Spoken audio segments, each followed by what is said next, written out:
pada siang hari ini atau pada saat ini kami sudah menghadirkan langsung Komandan Kodim 1702 Jayawijaya, Bapak Letkol Arhanut Reza Christian A. Mamoribo SE MH. Selamat siang, Pak. Selamat siang. Kabarnya baik? Kabar baik. Iya. Kayaknya kita lebih apa ya, Pak Dandim, agak-agak tegang begitu kalau kita panggil komandan nih kalau di luar dari. Panggil abang juga. Oh, panggil abang juga tidak masalah. Oke, bersama dengan Abang Reza. Ya. Abang Reza di pertemuan kita kali ini atau di dialog interaktif kita kali ini kita akan membahas terkait dengan perekrutan TNI baik itu Tamtama maupun Bintara di gelombang kedua tahun 2025. Namun sebelum kita masuk dalam topik kita di hari ini, kita ketahui bersama bahwa Dandim Jayawijaya ini adalah putra asli Papua.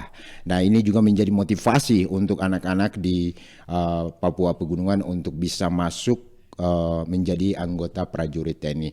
Mungkin Abang Reza bisa diceritakan sedikit dulu pengalamannya waktu masuk sebagai prajurit TNI atau baru mendaftar sebagai prajurit TNI. Baik, terima kasih Mas. Saya Letnan Kolonel Arhanut Reza Christian Ansor Mamoribo, Dandim 1702 Jayawijaya.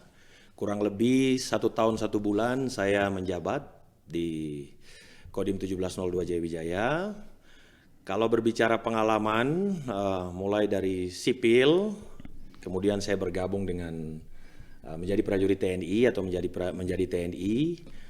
Puji Tuhan, pada saat itu tahun 2001 saya lulus dari SMA Negeri 1 Biak. Kemudian sejak kelas 1 atau 2 SMA saya sudah tertarik untuk menjadi prajurit TNI. Pada saat itu ada penawaran Akademi Militer, saya bergabung dengan Akademi Militer dan puji Tuhan di kesempatan pertama saya langsung bisa diterima menjadi prajurit TNI atau menjadi perwira lulusan Akademi Militer, di mana di tahun 2004 saya lulus menjadi perwira muda atau perwira pertama dengan pangkat Letnan 2. Motivasi saya saat itu sederhana.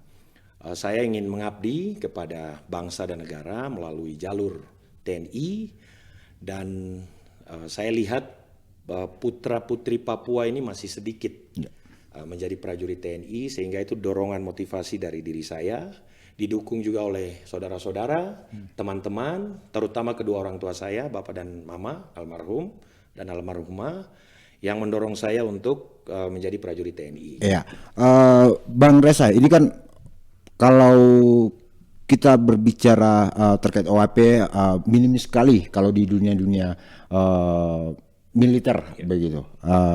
Mungkin agak tidak PDK atau seperti apa yang mungkin Abang Reza lihat di generasi-generasi kita di Papua secara keseluruhan, sehingga kita dapati sekarang itu minim sekali yang namanya perwira-perwira dari TNI, baik itu di TNI ataupun juga di kepolisian. Baik, terima kasih Mas ya. Jadi memang kecenderungan prajurit ini kan atau TNI ini kan juga adalah lapangan pekerjaan ya. Artinya orang mencari pekerjaan dan mata pencarian salah satunya melalui TNI. Dan memang ke depan atau saat ini dan ke depan TNI itu dituntut untuk menunjukkan profesionalitas. Sehingga di dalam kami di internal kami berupaya untuk merekrut, menseleksi calon-calon prajurit ini dengan benar-benar. Artinya ada tahapan-tahapan mulai dari akademik, psikologi, kemudian dari kesehatan yang memang benar-benar harus disiapkan. Itu juga mungkin jadi istilahnya baterai tes atau hal yang harus disiapkan oleh adik-adik kita. Memang kalau bicara di Papua Pegunungan khususnya atau orang asli Papua, mungkin poin-poin begini terasa cukup berat. Padahal kalau adik-adik ini mau ikut bergabung sebelum tes merapat ke Kodim, kita bisa siapkan adik-adik ini materi-materi apa saja yang perlu disiapkan, misalkan psikologi, kesehatan, jasmani dan lain sebagainya. Saya yakin adik-adik juga punya kesempatan untuk bisa bergabung menjadi prajurit TNI, baik melalui jalur perwira kah, Bintara atau Tamtama. Nah, terkait dengan penerimaan calon prajurit Bintara gelombang kedua dan juga Tamtama gelombang ketiga di tahun ini, apakah boleh mendaftar Bintara dan Tamtama itu secara bersamaan?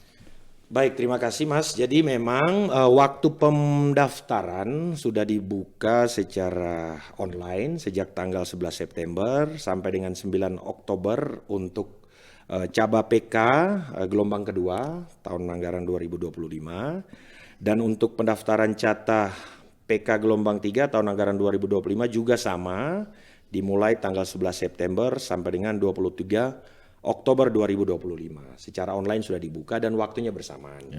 Jadi kemungkinan kalau daftar barang itu sepertinya tidak bisa. Karena Bintara dan Tamtama ini sama-sama proses pendaftarannya.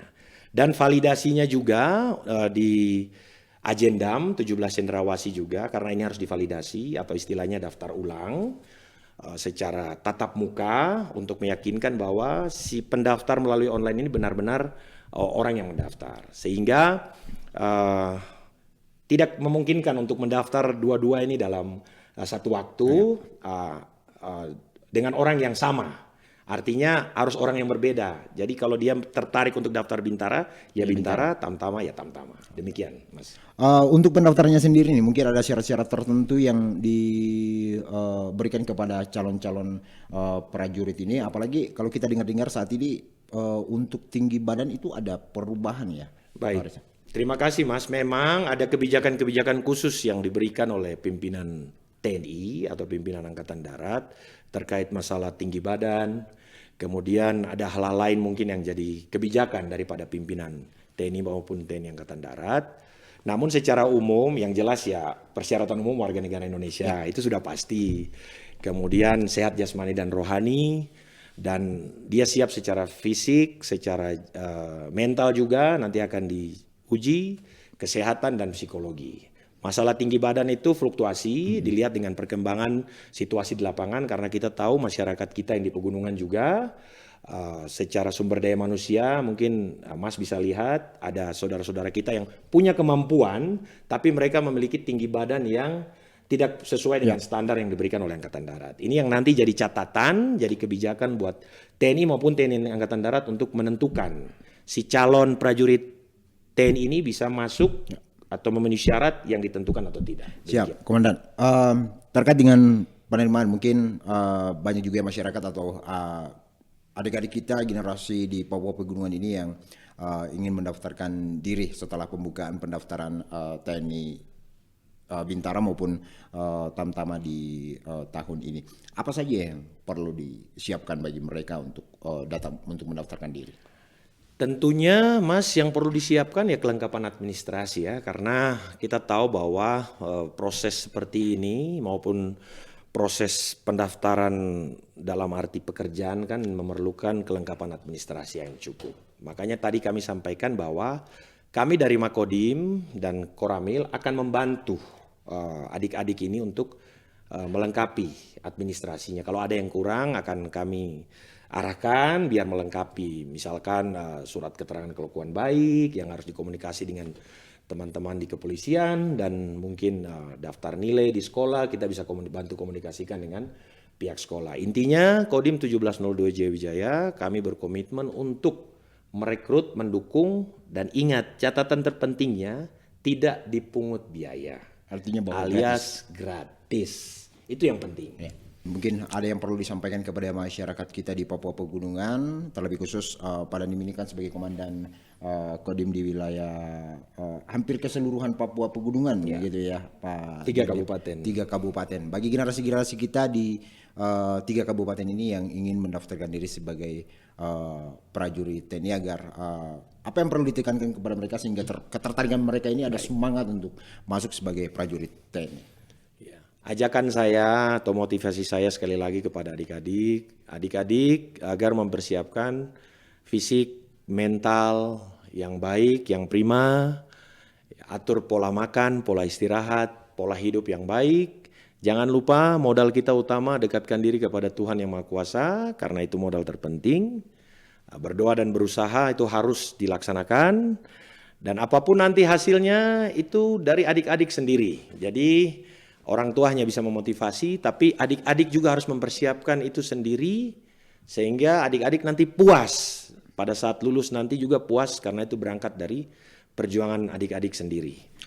Ya, pendengar dan juga pemirsa Airnet di mana saja Anda berada, demikian ini dialog kita bersama dengan Dandim 1702 Jawijaya terkait dengan perekrutan TNI Angkatan Darat, dan juga perlu ditegaskan kembali bahwa Dandim 1702 Jawijaya telah menegaskan bahwa perekrutan TNI atau perekrutan prajurit TNI itu tidak dipungut biaya alias gratis. Jadi bagi masyarakat yang menemukan adanya oknum-oknum yang bermain di luar terkait dengan perekrutan TNI di tahun ini bisa menghubungi Kodim 1702 atau bisa langsung ke Makodim untuk melaporkannya. Terima kasih Pak Dandim 1702 Jawijaya, Bapak Letkol Arhanud. Ya betul Arhanud ya. Letkol Arhanud Reza Momoribo. Siap. Terima kasih untuk kehadirannya di Terima studio kasih, kami Mas. di Terima Pro kasih. 1 Wamena. Ya, terima Dan pendengar pemirsa, sampai demikian dialog kita di hari ini. Terima kasih untuk kebersamaannya dan sampai jumpa.